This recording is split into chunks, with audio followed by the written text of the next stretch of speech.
Howdy, it is I, Junk. It is 4:27 a.m.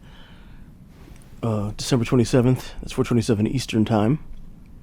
And by the time you're watching this, probably later today, we'll have hit 1 million views on this thing we have here. I don't want to call it a channel, but 1 million views is kind of a lot, and it's more than I thought I would get when a year ago I started uploading gameplay just so I could watch it back, showed it to a couple people in the forum, and then, yada yada yada, here we are. So, a couple of things to say up front first. Thank you to you and to everybody, your dogs and cats that you leave at home alone with this running for company, and everybody like Vulture who came out when it was just 10 of us in the forum, and everybody who's come since, everybody who's stayed and everybody who's left, everybody who's going to come. Thank you. It means a lot. We suffer through the parts of this game that we can suffer through. Men suffer those ills which are sufferable, as the founder said. It certainly makes it a lot easier having other people who see the same things that we see, tell us we're not crazy when we think something's unfair, something's broken, something needs to be fixed. And having that community means a lot to me. It increases the enjoyment of the game I experience, and a game that would be tough to play without people who can experience it with us. And you've certainly been the bright spot of my experience so far in War Robots, and I hope we can keep sharing with each other and keep coming up with ways to make this game fun even when it's trying to suck the life right out of us. So yeah, that's the big takeaway. Number one, thank you. Number two, we're punching way above our weight. There are people with many more subscribers with many fewer views, so people are going to ask, how? The short answer is the Shorts feed. 80% of those views are from Shorts. Nevertheless, that's still a lot of views, number one. Number two, there's crossover. Most of the subscribers come from the Shorts feed, and then a lot of them come and watch the videos. So the growth is kind of exponential, and a lot of it is on the platform itself. They promote the shorts. They want people to make those. So just like you play the meta sometimes in War Robots, play the meta of YouTube. And if you're not doing that and you're wondering why you're not getting as much growth, every time you put out a longer form video, put out a short. At least one, sometimes more than one. So, with that out of the way, you're wondering probably why you're looking at this goofy looking hangar. This was an attempt to build you could call it a frugal hangar or a meta-resilient hangar. These are robots that are not likely to be affected by meta churn as much as some other ones are. Because when people talk about War Robots players, they tend to talk about free-to-play and pay-to-win, or in my case, pay-to-lose. I think that most players, at least in the West, I can't speak for the globe, tend to fall into a slightly grayer area where they don't usually pay, but they'll drop $4 here, $8 there if they see a certain offer. And for those players, the most upsetting and demoralizing thing is when what you've paid for gets nerfed. For the people like me who pay too much because we're just dumb, a robot getting nerfed isn't that big of a deal. You probably weren't playing with it anyway, but by that time you were doing whatever the new hotness was that they're promoting, so it doesn't actually hurt that much. But if you're only spending like $20 a month, $10 a month even in some cases on War Robots, and you put that $10 in a thing they just took all the value out of, that's brutal. That's like close the app, go play something else time. One way to make that less painful is to make focused investments in robots that aren't likely to suffer that. And even most of the time for me, if you notice in like my regular hangars, I'll be playing meta for 3 robots or 4 robots, and then for 1 or 2 robots, it'll be a shoots, or it'll be like, or there'll be a shoots and then like a mender right somewhere in the middle, where it's like I am playing meta because I'm in Champion League and there are already people who accuse me of tanking. I get, like, the one way you can tell criticism is bogus and not internalize it is to read through the mutually exclusive criticism you get. So, depending on who you ask, I'm a tanker, I'm really bad at the game, and I'm pay to win. And there's some tension between those concepts where, wait a minute, am I good? When my ranking goes down, is it because I'm tanking or because I'm bad? Like, do I intend to do it or not? So, this is what it is. And I've been getting rolled mostly tonight because I'm above 50%, so they're going to keep throwing me against things that I can't fight.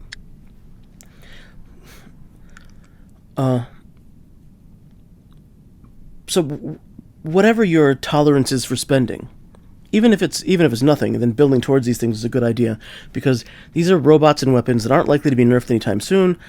And you don't have to do it exactly like this, but I want you to start thinking about it. Let's talk about why these things are resilient and what makes meta resilience is how I would characterize it. This guy needs no introduction, I assume, and you probably recognize his weapons and his pilot too. This is the tier 2. You probably have multiple ones in your hangars. Lancelot. Lancelot is an astonishingly good value. And I want to be clear, this isn't a budget hangar. This isn't about not spending a lot. It's about making choices that you get the value of what you spent. So it's not... There's some budget options to this, because there's some budget things I did in here to sort of bring the, I'm in that mindset of I want to spend some, but I don't want to spend every dollar I've got, right? So in that mindset of like, how do you build towards this? The most important pilot skill here is Ghost. That turns Lancelot into what's almost like a beefier, stronger Phantom without the teleport ability. It's very fast, it's pretty durable, it's got really good firepower. You will be surprised at how well it performs. Oh, and it has 3 module slots, which is huge. Because I would love to put Leo here. I think Leo is also tier 2. Leo deserves more love, but Leo has one passive slot. Leo is not a good budget investment because one passive slot is just never going to be a go-to robot you can play again and again. I honestly believe Lancelot is a decent option. With the Ghost skill, Lancelot is a decent option for a beacon runner in that kind of Phantom role. Next is the Ivory Ravana. Ravana is what made me think of meta resilience in the first place, because I was noticing that despite the meta, I would always see a Ravana, every couple of games. And I had to ask, well, is Ravana meta? I mean, it's not meta in the sense that it's not particularly aligned to synergy with any of the robots. This was before the Angler. Now you could argue it's more meta now, but it's that its power affects itself.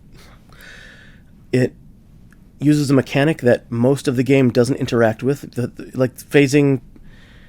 So far, Pixonic hasn't polluted the phasing ability with things you can do to hurt phased people. We'll see how that goes with Angler. It's very durable. It has good speed. It's just a good, solid robot with a power that isn't impacted by what goes on with other robots. So that is a meta-resilient robot, and that's why you continue to see them, because they continue to be viable. There's no special pilot skills here.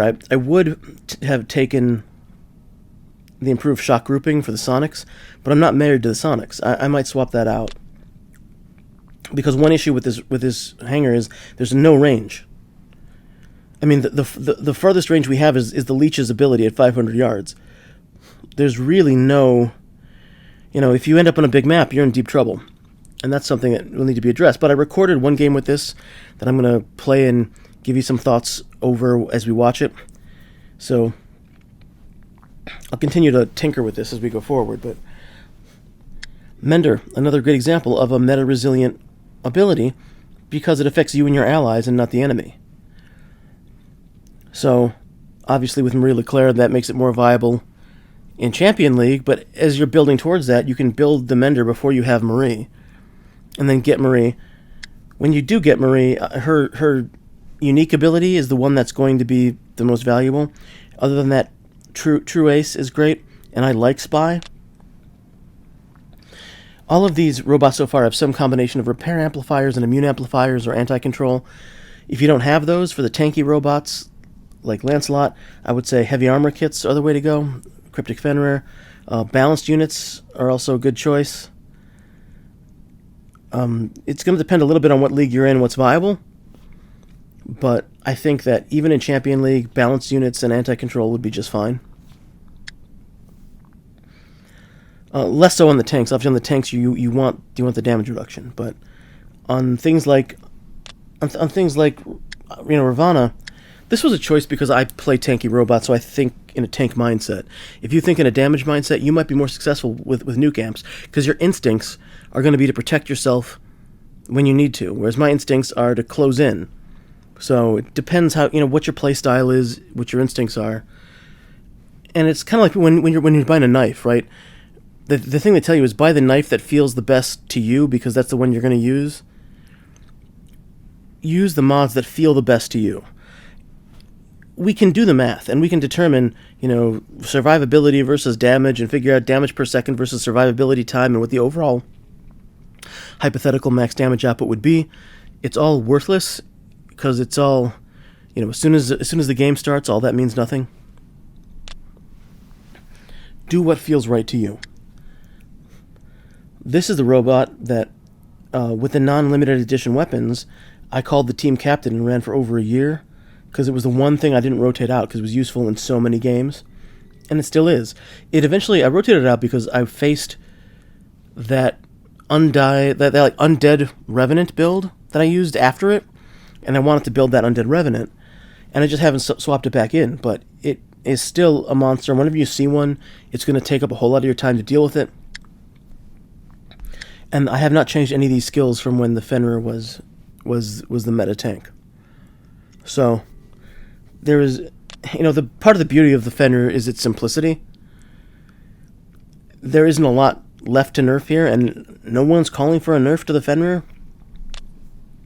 Good investment. Finally, there's the Leech, which is an interesting hybrid of there's not a lot to nerf here, and its ability is tough to nerf because it's sort of intrinsic to it.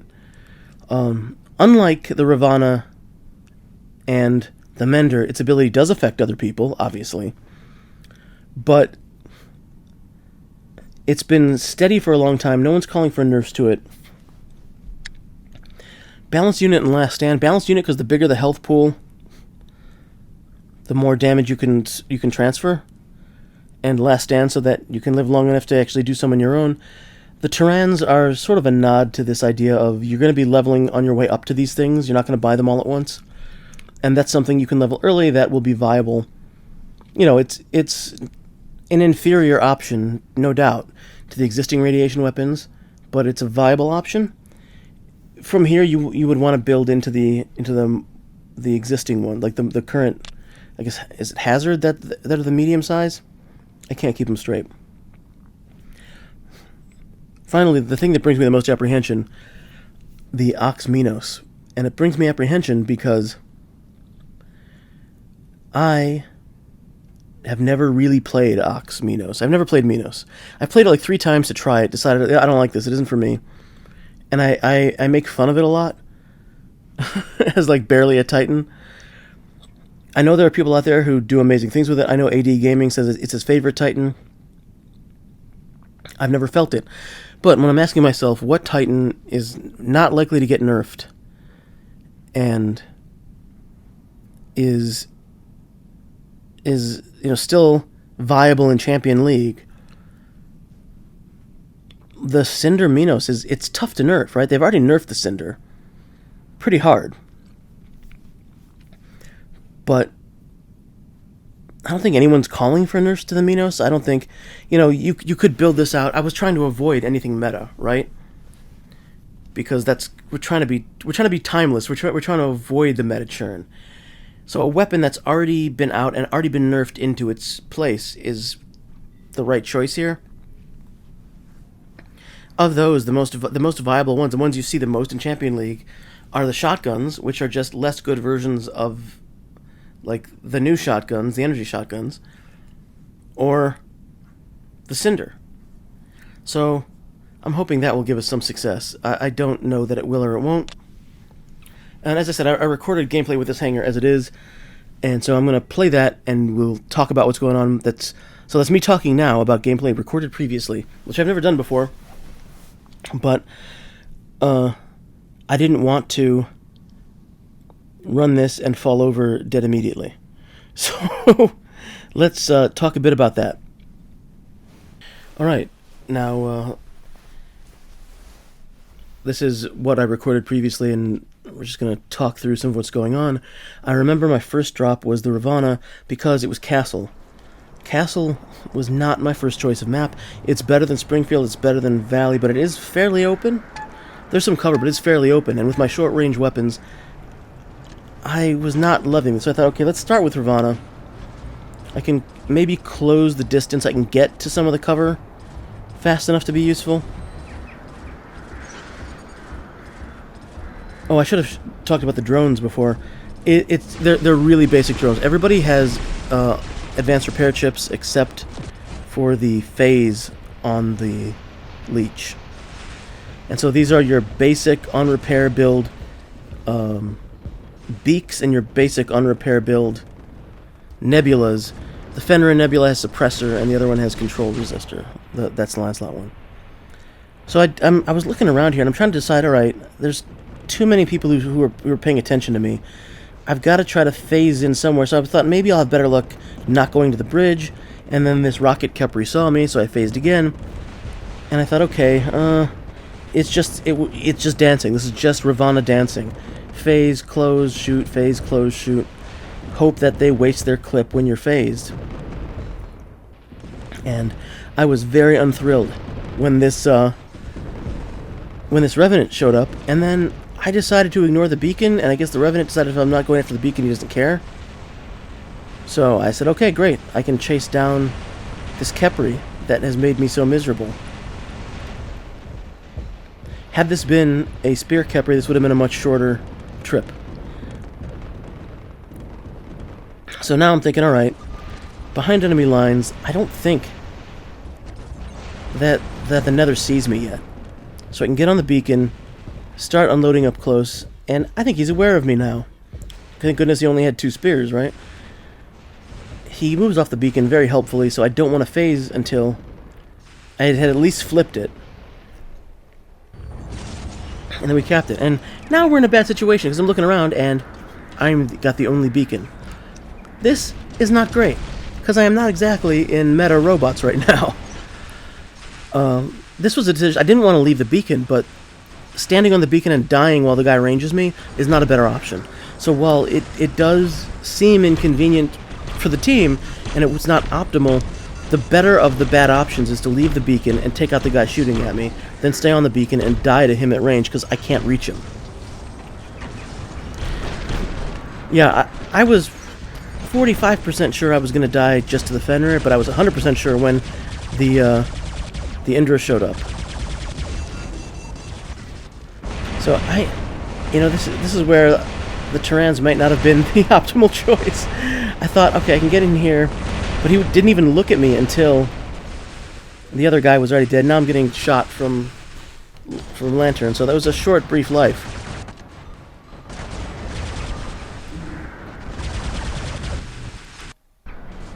And my teammates have been contesting beacons pretty effectively now.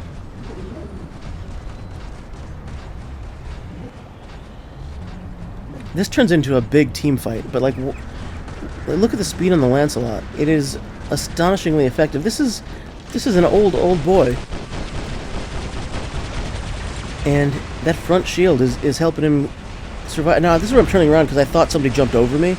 I wasn't trying to get away, but I thought somebody flew over me, like a red flew over me onto the beacon. So I was going to turn around to deal with that, and then I turned around, and apparently he was already dealt with because there was nobody there.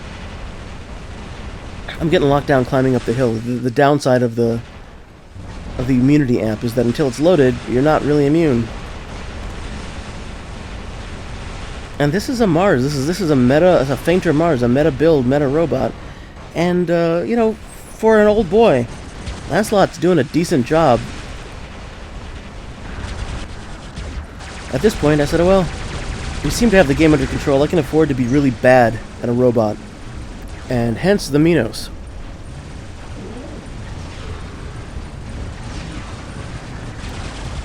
Yeah, one thing that I do like about this Minos build that I didn't anticipate was, since you're not shooting people at range, you can really get up on them if they're not looking at you. You can really surprise them. And always be closing. I'm focusing on the beacon first, and then I will go deal with the Nodins. Obviously, if the Nodins had Vajra weapons, I would have not done that in that order. But for lanterns, yeah, blind me. I mean, I've got cinders, so...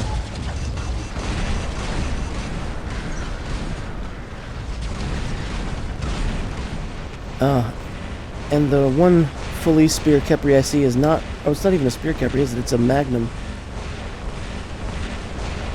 I guess that's why it's not doing too much damage.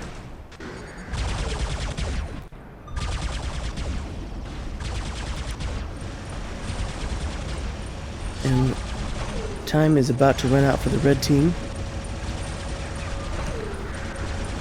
So, this is the maiden voyage of the meta-resilient hangar, which I'll keep working on and tweaking and adjusting to try to find more optimal ways to do this. But if you've watched this far, thank you for watching with me. If you're a dog or cat at home alone waiting for your parents to come home, you're a good puppy or kitty, and I appreciate you. And in second place, not bad for the robots we were using. And thank you, and I will talk to you soon.